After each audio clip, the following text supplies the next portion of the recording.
3 മേഖലകളിലാണ് നമ്മൾ കെട്ടപ്പെട്ടു പോകും. 3 മേഖലകളിൽ നമ്മൾ ചിലപ്പോൾ കെട്ടപ്പെടും. ചില രോഗം ഉണ്ടാകുന്നതിന് പിന്നിൽ 3 കാര്യങ്ങൾ ബൈബിൾ പഠിപ്പിക്കുക. ഒന്ന്, മത്തായി സുവിശേഷം 9-ാം അധ്യായം 1 മുതൽ 8 മുതൽ വാക്യങ്ങളും മർക്കോസ് സുവിശേഷം 2-ാം അധ്യായത്തിലുണ്ട്. പാപം വഴി ശാപം കടന്നു വരാം, പാപം വഴി ചില രോഗം കടന്നു വരാം. അതായത് ഈശോ മിശിഹായുടെ അടുത്തേക്ക് തളർവാദ രോഗി എടുത്തുകൊണ്ട് വരുമ്പോൾ ഈശോ അവൻ്റെ പാപമാണ് മോചിക്കുന്നത്. പാപം മോചിച്ച ഉടനെ അവൻ്റെ തളർവാദ രോഗം വിട്ടുപോയി. ശ്രദ്ധിക്കണം, ചില രോഗത്തിനും ചില തകർച്ചയ്ക്കും ചില ബന്ധനത്തിനും കാരണം പാപമാണ്. ഹല്ലേലൂയ പറഞ്ഞേ. ബ്രദർ പറയാൻ തെറ്റിദ്ധരിക്കരുത്. എവിടെ 1-ാം പ്രമാണം ലംഘിച്ചിട്ടുണ്ടോ അവിടെ സാത്താൻ കയറി വരും. ഞാൻ നിങ്ങളോട് ചോദിക്കട്ടെ, ഏറ്റവും പ്രധാനപ്പെട്ട കൽപ്പന ഏതാ? പറഞ്ഞു, നിന്റെ ദൈവമായ കർത്താവ് ഞാനാണ്, ഞാനല്ല. ആ ഒരു കൽപ്പനയിൽ എവിടെ കോംപ്രമൈസ്, അത് വൈദികർ കോംപ്രമൈസ് ചെയ്താൽ, സിസ്റ്റേഴ്സ് കോംപ്രമൈസ് ചെയ്താൽ, രൂപത കോംപ്രമൈസ് ചെയ്താൽ, കുടുംബം കോംപ്രമൈസ് ചെയ്താൽ, ആ രൂപത ഡയസസ് സാത്താൻ്റെ കയ്യിൽ പോകും. ഓപ്പണായിട്ട് ബ്രദർ പറയുന്നു. 1-ാം പ്രമാണ ലംഘനം എവിടെ ലംഘിക്കപ്പെട്ടിട്ടുണ്ടോ അവിടെ സഭ തകർന്നിട്ടുണ്ട്. ക്ഷമിക്കണം, 1-ാം പ്രമാണ ലംഘനമാണ് ഏറ്റവും പ്രധാനപ്പെട്ട കൽപ്പന. 6-ാം പ്രമാണമല്ല, 5-ാം പ്രമാണം. നമ്മൾ ബാക്കി എല്ലാ പ്രമാണത്തിനും ഇമ്പോർട്ടൻസ് കൊടുക്കാറുണ്ട്. ഞാൻ പറഞ്ഞത് വിഷമം തോന്നരുത്. ബാക്കി വ്യഭിചാരം, മാതാവുള്ള ബന്ധം, അതൊക്കെ പ്രധാന. പക്ഷേ നിന്റെ ദൈവമായ കർത്താവ് ഞാനല്ലാതെ മറ്റൊരു ദൈവമോ ദേവനോ ആരാധന രീതിയോ നിനക്കുണ്ടാകരുത്. Praise the Lord. ഹല്ലേലൂയ പറഞ്ഞേ. അങ്ങനെ ചെയ്താൽ അത് ഈശോയ്ക്ക് ഏറ്റവും വലിയ വേദനയാണ്. ഇസ്രായേൽ ജനത്തെ തകർത്തത്, ദൈവം തെരഞ്ഞെടുത്ത് ഇസ്രായേൽ ജനത്തെ തകർത്ത 2 പാപമാണ്. 1-ാം പ്രമാണ ലംഘനവും 6-ാം പ്രമാണം. അത് എവിടെ ലംഘിക്കുന്നുണ്ടോ അവിടെ സാത്താൻ കയറി വരുമെന്നാണ് സഭാപിതാക്കന്മാർ പറയുന്നത്. നിങ്ങൾ ശ്രദ്ധിക്കണം, നമ്മുടെ വീടുകളിൽ ഒരു കാരണവശാലും 1-ാം പ്രമാണം ലംഘിക്കരുത്. നമ്മുടെ കോൺവെന്റിൽ ലംഘിക്കരുത്, നമ്മുടെ കൂട്ടായ്മയെ ലംഘിക്കരുത്, നമ്മുടെ സ്ഥാപനങ്ങളിൽ ലംഘിക്കരുത്. അത് സാത്താൻ അടിമപ്പെട്ടു. ക്ഷമിക്കണം, ഞാനിത് പറയുന്നു. ഇന്ന് പലയിടത്തും അറിഞ്ഞും അറിയാതെയും ഈ 1-ാം പ്രമാണം ലംഘിക്കുന്നുണ്ട്. ഞാൻ ആ മേഖലയിലേക്ക് കടക്കുന്നില്ല. നിങ്ങൾ ശ്രദ്ധിക്കണം, 1-ാം പ്രമാണം നിങ്ങൾ ചോദിച്ച ഡെലിവറൻസ് ചെയ്യുന്ന, എക്സോസിസം ചെയ്യുന്ന, പിശാചിനെ പുറത്താക്കുന്ന നിങ്ങൾ വൈദികരോട് ചോദിക്കുക, അവർ തല പോയാൽ 1-ാം പ്രമാണം ലംഘിക്കാൻ പറയില്ല. ഹല്ലേലൂയ പറഞ്ഞേ. നിങ്ങൾ അവരെ വിട്ടേരെ. കത്തോലിക്ക സഭയിലെ വിശുദ്ധരെ എടുത്ത് പഠിച്ച്, ജർമ്മനിയുടെ മധ്യസ്ഥന ബോണിഫസ്, ആ ബോണിഫസ് എന്ന് പറയുന്ന വിശുദ്ധന്റെ കയ്യിൽ ഒരു മഴുവുണ്ട്. ഈ വിശുദ്ധരുടെ കയ്യിൽ ചില ആയുധം തന്നിരിക്കുന്നത് വെട്ടിക്കൊല്ലാനല്ല, അവരെ വധിച്ചതും അവരുപയോഗിച്ച ചില ആയുധങ്ങളാണ്. ബോണിഫസ് എന്ന് പറഞ്ഞ മെത്രാൻ ആ ദേശത്ത് വിജാതീയര് മരത്തെ ആരാധിക്കുന്ന കണ്ടപ്പോൾ കത്തോലിക്കര് പോയി മരത്തെ പൂജിക്കുന്ന കണ്ടപ്പോൾ ബോണിഫസിനുള്ളിൽ വികാരം ജ്വലിച്ചു കയറി അദ്ദേഹം മഴുവെടുത്ത് ആ മരം വെട്ടി നശിപ്പിച്ചു. ദൈവമക്കളെ, ആകാശത്തിന് കീഴെ മനുഷ്യരുടെ ഇടയിൽ രക്ഷയ്ക്ക് വേണ്ടി മറ്റൊരു നാമവും നൽകപ്പെട്ടിട്ടില്ല. ചേർന്ന് പറഞ്ഞ ഹല്ലേലൂയ. യേശു ഏക രക്ഷകനെന്ന് പ്രഘോഷിക്കുന്ന സ്ഥലങ്ങളിലാണ് അത്ഭുതം സംഭവിച്ചത്. അറിയോ, യേശുവാണ് മാത്രമാണ് ഏക സത്യ ദൈവം. അതിനകത്ത് ആര് കോംപ്രമൈസ് ചെയ്തോ അവിടെ അഭിഷേകം നഷ്ടപ്പെടും. ഈശോ മാത്രമാണ് ഏക സത്യ ദൈവം. അപ്പോൾ നിങ്ങൾ ശ്രദ്ധിക്കണം, എവിടെ പാപം ചെയ്യുന്നുണ്ടോ അവിടെ സാത്താൻ എൻട്രി വരും. ഹല്ലേലൂയ പറഞ്ഞേ. ചേർന്ന് പറഞ്ഞേ ഹല്ലേലൂയ. ഇപ്പൊ ഞാൻ നമ്മൾ പറയുന്ന പാപത്തിന്റെ മേൽ ഒരു കോംപ്രമൈസ്, നമ്മൾ അറിയാതെ വീഴ്ച വരുത്താം. പക്ഷേ മനഃപൂർവ്വം ഒരു പാവം ചെയ്യരുത്. പ്രത്യേകിച്ച് 1-ാം പ്രമാണ ലംഘനം. ഞാനിത് ചുമ്മാ പറയണതല്ല. ഈ പ്രമാണം ലംഘിച്ചാൽ സാത്താൻ കയറി വരും. 100% ഉറപ്പാണ്. എനിക്ക് അനുഭവം എടുത്ത് ഈ ലൈവ് പോകുന്നതുകൊണ്ട് പറയാൻ പറ്റില്ല. ദൈവമക്കൾ 100 കണക്കിന് സാക്ഷ്യം പറയാം. അതുകൊണ്ട് പാപം നിങ്ങൾ ശ്രദ്ധിക്കണം. പാപം ചെയ്താൽ സാത്താൻ എൻട്രി ചെയ്യും. അതുകൊണ്ടാണ് ഈശോ ആദ്യം ഇവനോട് ചെയ്ത് തളർവാദ രോഗിയുടെ എന്താ ചെയ്ത്? രോഗശാന്തി. അതാണ് രോഗശാന്തി ശുശ്രൂഷ അല്ല ചെയ്ത്.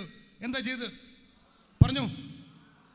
ശ്രദ്ധിക്കണം. അതുകൊണ്ടാണ് ധ്യാനങ്ങളിൽ, കരിസ്മാറ്റിക് ധ്യാനങ്ങൾ ഇത്ര അത്ഭുതം നടക്കുന്ന കാരണം 1-ാം ദിവസം അല്ല, 2-ാം ദിവസം അല്ല. നന്നായിട്ട് പാപത്തെക്കുറിച്ച് 1 മുതൽ 10 പ്രമാണം വരെയും തിരുസഭയുടെ കൽപ്പനയും മൂലഭാവങ്ങളെക്കുറിച്ച് ക്ലാസ് എടുത്ത് അനുതാപത്തിലേക്ക് നയിച്ച് ജനത്തെ കുമ്പസാരിപ്പിച്ച് പരിശുദ്ധ കുർബാന സ്വീകരിച്ചതിന് ശേഷം അന്ന് രാത്രി നടക്കുന്ന ആരാധനയിലാണ് ഏറ്റവും കൂടുതൽ രോഗികൾ സൗഖ്യപ്പെട്ടത്. ആണോ? നിങ്ങൾ ഈ ധ്യാന കേന്ദ്രത്തിൽ, അണക്കരയിൽ, അട്ടപ്പാടിയിൽ, ഡാനിയൽ അച്ഛൻ്റെ അവിടെ നിങ്ങൾ ഏത് സെൻറ്ററിൽ നോക്കിക്കോ, ആദ്യത്തെ 2 ദിവസം ധ്യാനിപ്പിക്കുന്ന പ്രയാസം. എന്നാൽ കുംഭസാരത്തിന് ശേഷം നടക്കുന്ന ആന്തരിക സൗഖ്യ ആരാധന ഞാൻ എൻ്റെ കണ്ണുകൊണ്ട് കണ്ടിട്ടുണ്ട്. തളർന്നവർ എഴുന്നേറ്റ് പോകുന്നത്, ക്യാൻസർ രോഗികൾ സൗഖ്യപ്പെടുന്നത്, മിറക്കിൾസ്, വീടിൻ്റെ കെട്ടഴിയുന്നത് എന്ന് വെച്ചാൽ പാപത്തിൻ്റെ കെട്ടഴിയുമ്പോൾ ദൈവകൃപ നമ്മളിലേക്ക് കടന്നു വരും. ഹല്ലേലൂയ പറഞ്ഞേ. അപ്പോൾ പാപത്തിൻ്റെ ഫലമായി രോഗങ്ങളുണ്ടാകാം, തകർച്ച ഉണ്ടാകും. അതുകൊണ്ടാണ് നമ്മൾ പറയുന്നത് ഈ ദിവസങ്ങളിൽ കൺവെൻഷൻ ദിവസങ്ങളിൽ ധാരാളം വൈദികർ നമ്മുടെ ഈ ആലയത്തിൽ വന്നിട്ടുണ്ട്. ഇന്ന് നാളെ എല്ലാം ഉണ്ട്. അപ്പം നിങ്ങൾ തുറന്നു കുമ്പസാരിക്കണം. എഴുതി നന്നായിട്ട് ഒരുങ്ങി കുമ്പസാരിക്കണം, തുറന്നു കുമ്പസാരിക്കണം. ഞാൻ ചോദിച്ചിട്ട് കുടം കമത്തി വെച്ചിട്ട് വെള്ളം ഒഴിച്ചിട്ട് കാര്യമുണ്ടോ? അനുഗ്രഹം കിട്ടത്തില്ല. അനുഗ്രഹം തരാൻ ദൈവം റെഡിയാ, പക്ഷെ കുടം കമത്തി വെച്ചിരിക്കുക, അല്ലെങ്കിൽ ബ്ലോക്ക് ചെയ്തിരിക്കുക. ഞാൻ ഒറ്റ കാര്യം ചോദിച്ചോട്ടെ, ലോക ചരിത്രത്തിൽ ചീഞ്ഞെളിഞ്ഞ് മണം വെച്ച ലാസറിനെ യോഹന്നാന്റെ സുവിശേഷം 11-ാം അധ്യായത്തിൽ മണം വെച്ചിരുന്ന ലാസറോട് പറയാ, ലാസറേ പുറത്തു വരിക എന്ന് പറഞ്ഞപ്പോൾ പുനരുത്ഥാനത്തിന്റെ ശക്തിയാൽ കർത്താവിന് ശക്തി ഇറങ്ങി വന്ന് ദൈവത്തിന്റെ പുനരുത്ഥാന ശക്തി വന്ന് ചീഞ്ഞെളിഞ്ഞ് മണം അങ്ങോട്ട് വെച്ച് പുഴുവരിക്കാൻ തുടങ്ങിയ ലാസറിൽ പുനരുത്ഥാന ശക്തി വന്ന് ബലത്തിൽ അദ്ദേഹം എഴുന്നേറ്റ് നിന്നപ്പോൾ ഈശോ 2 കാര്യം പറഞ്ഞു. ഒന്നവൻ്റെ കെട്ടഴിക്കണം. കെട്ട് ഈശോ അല്ല അഴിക്കണം, നീ അഴിക്കണം. 2-ാമത്തെ കാര്യം എന്താ പറഞ്ഞത്? കല്ല്.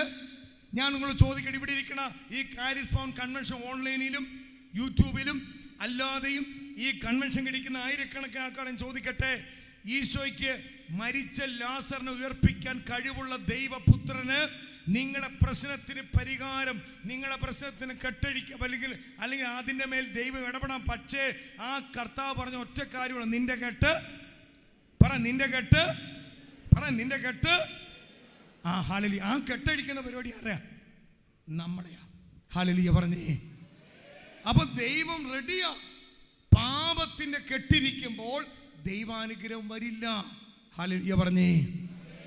അത് പ്ലീസ്, ദൈവാനുഗ്രഹം വരില്ല. ഇപ്പൊ ഞാൻ രഹസ്യത്തിൽ ഒരു സ്ത്രീയുമായിട്ട് രഹസ്യബന്ധമുണ്ട്, എന്നിട്ട് വരുന്നത് ഭയങ്കര കൊന്തയാ. ദൈവം വരുമോ? പറ. അമ്മായിമ്മ കണ്ണുകൊണ്ട് കാണാൻ പാടില്ല. കർത്താവ് എന്നിട്ട് ഭയന്നും പോയി കുർബാന സ്വീകരിക്കും. എനിക്കറിയില്ല.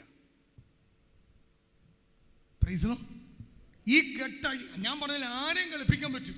നാട്ടുകാരെ കളിപ്പിക്കാൻ പറ്റും, കാര്യച്ചനെ കളിപ്പിക്കാൻ പറ്റും, ബിസിനസ്സിനെ കളിപ്പിക്കാൻ പറ്റും. പക്ഷേ ഇവരുടെ എല്ലാം അപ്പനായി ഈശോയെ കളിപ്പിക്കാൻ പറ്റുമോ? അച്ഛനാണ് തലയെ കേവിച്ച ചേട്ടത്തിക്കോട് എന്നും പ്രാർത്ഥന. പക്ഷെ ചേട്ടത്തിക്ക് എന്നെ അമ്മായിമ്മയോട് ഇതുവരെ ഉടക്കാം. ചേട്ടത്തി ഈ കെട്ടഴിക്കാതെ ഈ അനുഗ്രഹം കിട്ടില്ല. ക്ഷമിക്കണം പറയുന്നത്. സ്വരപ്പെടുത്തി പറഞ്ഞ ഹല്ലേലൂയ. ഉറക്കെ പറഞ്ഞ ഹല്ലേലൂയ. കരിസ്മാറ്റിക് ധ്യാനം കേരള സഭയിൽ തന്നത് രോഗശാന്തി ഉണ്ടാകുന്നതല്ല, കുറച്ചുപേരെ വിദേശത്ത് വിടാൻ അല്ല, പാപത്തിന്റെ കെട്ടഴിക്കാൻ സ്വർഗം തെരഞ്ഞെടുത്ത് തന്നത് കരിസ്മാറ്റിക് ധ്യാനങ്ങൾ. ഹല്ലേലൂയ പറഞ്ഞേ. 2-ാമത്തെ മേഖല പെട്ടെന്ന് പോ. 2-ാമത്തെ മേഖല പിശാചിന്റെ ആധിപത്യം വഴി, പിശാചിന്റെ ആക്രമണം വഴി അതുണ്ടാവും. ചില സ്ഥലങ്ങൾ, ചില വ്യക്തികൾ. അതാണ് ലൂക്കാ സുവിശേഷം 13-ാം അധ്യായത്തിൽ സിനഗോഗിൽ പതുപോലെ പ്രാർത്ഥിച്ചുകൊണ്ടിരുന്ന 18 വർഷമായി കൂനു പിടിച്ചൊരു സ്ത്രീ അവിടെ സിനഗോഗിൽ പ്രാർത്ഥിക്കാൻ വന്നപ്പോൾ ഈശോ അവളെ ശ്രദ്ധിച്ചു. അവളെ രോഗത്തിന് കാരണം എന്താ? അശുദ്ധാത്മാവ്. പ്രിയപ്പെട്ട ദൈവമക്കളെ, ചില സാത്താന്റെ ആക്രമണം വഴി രോഗമുണ്ടാകും. എനിക്കറിയാം. അങ്ങനെയുള്ളവർ ചിലർക്ക് വേണ്ടി ഡെലിവറൻസ് പ്രാർത്ഥന നടത്തിക്കുമ്പോൾ അത്ഭുത വിടുതൽ സംഭവിച്ചിട്ടുണ്ട്. എനിക്ക് 100 കണക്കിന് സാക്ഷി അറിയാം. ദൈവമക്കളെ, അതുകൊണ്ടാണ് സാത്താന്റെ ആക്രമണ വീടുകളിൽ പന്നമ്പളം തളിക്കണം, പ്രാർത്ഥിക്കണം, വിശ്വാസ പ്രമാണം ചെല്ലണം, സഭയുടെ ഒഫീഷ്യൽ പ്രാർത്ഥന ചെല്ലണം, സെന്റ് മൈക്കിളിന്റെ പ്രാർത്ഥന ചെല്ലണം, വചനങ്ങൾ ഉരുവിട്ട് പ്രാർത്ഥിക്കണം. അവിടെ ഡെലിവറൻസ് സംഭവിക്കണം. ഹല്ലേലൂയ പറഞ്ഞേ. ഹല്ലേലൂയ. പാപത്തിന്റെ ഫലമായി തകർച്ച ഉണ്ടാവും. സാത്താന്റെ ആക്രമണം വഴി സാത്താൻ ആവസിക്കുന്ന സ്ഥലങ്ങളിൽ, സാത്താൻ പൊസസ് ചെയ്യുന്ന സ്ഥലങ്ങളിൽ, സാത്താൻ ആവസിക്കുന്ന വീടുകളിൽ അവിടെ ഡെലിവറൻസ് പ്രാർത്ഥനകൾ, എക്സോസിസ്റ്റ് പ്രയറുകൾ സഭ ചെയ്യണം. ഹല്ലേലൂയ പറഞ്ഞേ. അതുകൊണ്ട് ഈശോയ്ക്ക് അറിയാം 18 വർഷമായി ഈ വ്യക്തിയുടെ രോഗത്തിന് കാരണം എന്നാ. അതുകൊണ്ടാണ് ധ്യാനത്തിനിടയ്ക്ക് എക്സോസിസം പ്രയർ, ഡെലിവറൻസ് പ്രാർത്ഥന നടത്തുമ്പോൾ അത്ഭുതകരമായ വിടുതൽ സംഭവിക്കുന്നത്. നിങ്ങൾ അച്ഛന്മാരിടയ്ക്ക് അന്നമ്മളം തെളിക്കുന്നത് എന്തിനാ? ഡെലിവറൻസ് വിശുദ്ധ കുരിശിൻ്റെ, ഞാൻ വിജിലച്ചൻ്റെ ഒരു ടോക്ക് കഴിഞ്ഞ ദിവസം കിടക്കുന്നുണ്ട്, വിശുദ്ധ ബെനഡിക്റ്റിൻ്റെ കുരിശിനെ കുറിച്ച്. ഇത് നിസ്സാരമല്ല. പ്രാർത്ഥനകൾ ചെല്ലണം, ഡെലിവറൻസ് ചെല്ലണം. ചില പ്രാർത്ഥനകൾ, ചില ബന്ധനം നമുക്ക് കഴിക്കാൻ പറ്റില്ല. പൗലോസും ശീലാസും ആരാധിച്ചപ്പോൾ അവരെ കെട്ടടിഞ്ഞു. എന്നാൽ അപ്പസ്തോല പ്രവർത്തനം 12-ാം അധ്യായത്തിൽ സഭയുടെ തലവനായ ആദ്യത്തെ മാർപ്പാപ്പയെ ജയിലിൽ പിടിച്ചിട്ടപ്പോൾ മാർപ്പാപ്പ തനിക്ക് വേണ്ടി അല്ല പ്രാർത്ഥിച്ചത്, മാർപ്പാപ്പയ്ക്ക് വേണ്ടി ദൈവജനം പ്രാർത്ഥിച്ചപ്പോൾ മാർപ്പാപ്പയുടെ ചങ്ങല അഴിഞ്ഞു മാറി. ചില കെട്ടുകൾ നമുക്ക് അഴിക്കാൻ പറ്റും, ചില കെട്ടുകൾ എനിക്ക് എൻ്റെ കെട്ടഴിക്കാൻ പറ്റും. ചില കെട്ട് ഞാൻ വൈദികരെടുത്ത് പോകണം. ദൈവം തെരഞ്ഞെടുത്തവരുടെ മേൽ ഞാൻ മുട്ടുകുത്തി നിൽക്കുമ്പോൾ അവരുടെ കൈവപ്പ് വഴി എൻ്റെ കെട്ടഴിയും. രണ്ട് വിധത്തിലുണ്ട്. ചില കെട്ട് നമുക്ക് പ്രാർത്ഥിച്ചാൽ അഴിക്കാൻ പറ്റും, ചില നമുക്ക്, അത് ബൈബിൾ പഠിപ്പിച്ചിരിക്കുന്ന. പൗലോസും ശീലാസും അപ്പസ്തോല പ്രവർത്തനങ്ങൾ അല്ലെ 16-ാം അധ്യായത്തിൽ ആരാധിച്ചപ്പോൾ ചങ്ങലകൾ അഴിഞ്ഞു മാറി. പക്ഷെ ചില കെട്ട് നമുക്ക് അഴിക്കാൻ പറ്റില്ല. ചില കെട്ട് നമ്മൾ മറ്റുള്ളവരുടെ സഹായം വേണ്ടി വരും. അതിനായി നിങ്ങളുടെ സെൻ്ററുകളൊക്കെ, ആരാധന കൂട്ടായ്മകളൊക്കെ, പ്രാർത്ഥനാ കൂട്ടായ്മകളൊക്കെ സ്വരമെടുത്ത് പറയും ഹല്ലേലൂയ. പിശാചിൻ്റെ ആക്രമണം വഴി മൂന്നാമത്തെ കാര്യമുണ്ട്, ദൈവം അനുവദിച്ച ചില രോഗങ്ങളുണ്ട്. അതാണ് അൽഫോൻസാമ. യോഹന്നാന്റെ സുവിശേഷം 9-ാം അധ്യായത്തിലുണ്ട്. ഇവൻ അന്ധനായി ജനിച്ചത് ഇവനെ ഇവന്റെ മാതാപിതാക്കളെ തെറ്റുകൊണ്ടാണോ? ഈശോ പറഞ്ഞു അല്ല, ദൈവത്തിന്റെ പ്രവൃത്തി വെളിപ്പെടാൻ വേണ്ടിയാ. ചില വിശുദ്ധാത്മാക്കൾക്ക് ദൈവം രോഗം അനുവദിക്കും, സഹനം അനുവദിക്കും. ആ വിശുദ്ധര് വഴി സഭ വിശുദ്ധീകരിക്കപ്പെടാൻ വേണ്ടി ദൈവം അനുവദിക്കുന്നതാണ്. ഹല്ലേലൂയ പറഞ്ഞേ. അഭിഷേകത്തോടെ പറഞ്ഞേ ഹല്ലേലൂയ. ചേർന്ന് പറഞ്ഞേ ഹല്ലേലൂയ. അഭിഷേകത്തോടെ പറഞ്ഞേ ഹല്ലേലൂയ.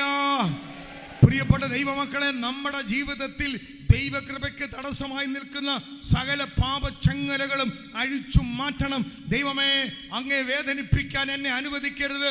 വാക്കുകൊണ്ടും വേദന കൊണ്ടും സങ്കടവേളയിൽ എൻ്റെ വാക്ക് പ്രവൃത്തി കൊണ്ടും അങ്ങേ ഇനി കുരിശിലേറ്റാൽ എന്നെ അനുവദിക്കരുത്.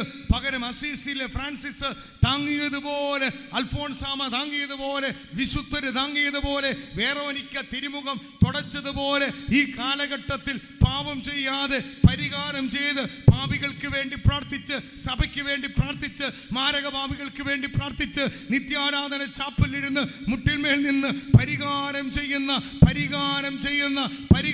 ചെയ്യുന്ന ദൈവമക്കളുണ്ടോ എന്ന് സ്വർഗം നോക്കുക. ഹല്ലേലൂയ പറഞ്ഞേ. ചേർന്ന് പറഞ്ഞേ ഹല്ലേലൂയ. അഭിഷേകത്തോടെ പറഞ്ഞേ ഹല്ലേലൂയ. ജഡികപാപം കൂടുമ്പോൾ ജഡികപാപം ചെയ്യുന്നവർക്ക് വേണ്ടി പരിഹാരം ചെയ്യുക.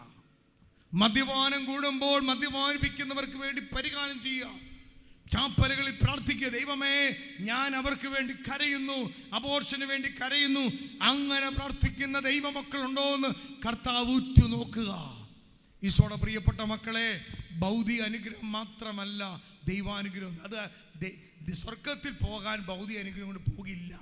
തെറ്റിദ്ധരിക്കരുത്, ക്ഷമിക്കണം. ഭൗതിക അനുഗ്രഹം കൊണ്ട് ആരും സ്വർഗത്തിൽ പോയിട്ടില്ലെന്നേ. അത് തെറ്റല്ല. കിട്ടണം, വേണം, വീട് വേണം, കാറ് വേണം, ജോലി വേണം, സമ്പത്ത് വേണം, മക്കൾ വേണം, ഡോക്ടർ വാങ്ങണം, കടഭാരം മാറണം. പക്ഷെ അതൊക്കെ മാറിയാലും സ്വർഗത്തിൽ പോകണമെന്ന് ഉറപ്പില്ല. സ്വർഗത്തിൽ നിക്ഷേപം കൂട്ടി വെക്കണം. അതിനുവേണ്ടി ആ വിശുദ്ധ ജീവിതം നയിക്കേണ്ടത്. ഞാൻ നിങ്ങളോട് പറയുന്നത്, ഈ ദിവസത്തെ കൺവെൻഷൻ തുറന്നു കുമ്പസാരിക്കുക, ഓപ്പണായി കുമ്പസാരിക്കുക, പാപം ഉപേക്ഷിക്കാൻ തീരുമാനമെടുക്കുക. ദൈവത്തിൻ്റെ കൃപയ്ക്ക് വേണ്ടി സക്കേവൂസിനെ പോലെ, അല്ലെങ്കിൽ പാപിനിയായ സ്ത്രീയെ പോലെ, വിശുദ്ധ ഫ്രാൻസിസ് സാലസിനെ പോലെ, അസീസിലെ ഫ്രാൻസിസിനെ പോലെ, മഗ്ദല മറിയത്തെ പോലെ, അല്ലെങ്കിൽ ഈജിപ്തിലെ മറിയത്തെ പോലെ, അല്ലെങ്കിൽ വിശുദ്ധ കൊളംബസിനെ പോലെ ലോകത്തിൽ ജീവിച്ച അനേക വിശുദ്ധാത്മാക്കൾ പാപത്തിൽ ജീവിച്ച പിന്നീട് സഭയിൽ അറിയപ്പെട്ട വിശുദ്ധരായി മാറിയതുപോലെ, കർത്താവേ എന്നെ ഒരു വിശുദ്ധനാക്കണമേ, എന്നെ ഒരു വിശുദ്ധയാക്കണമേ എന്ന് പ്രാർത്ഥിക്കട്ടെ. ഹല്ലേലൂയ പറഞ്ഞേ.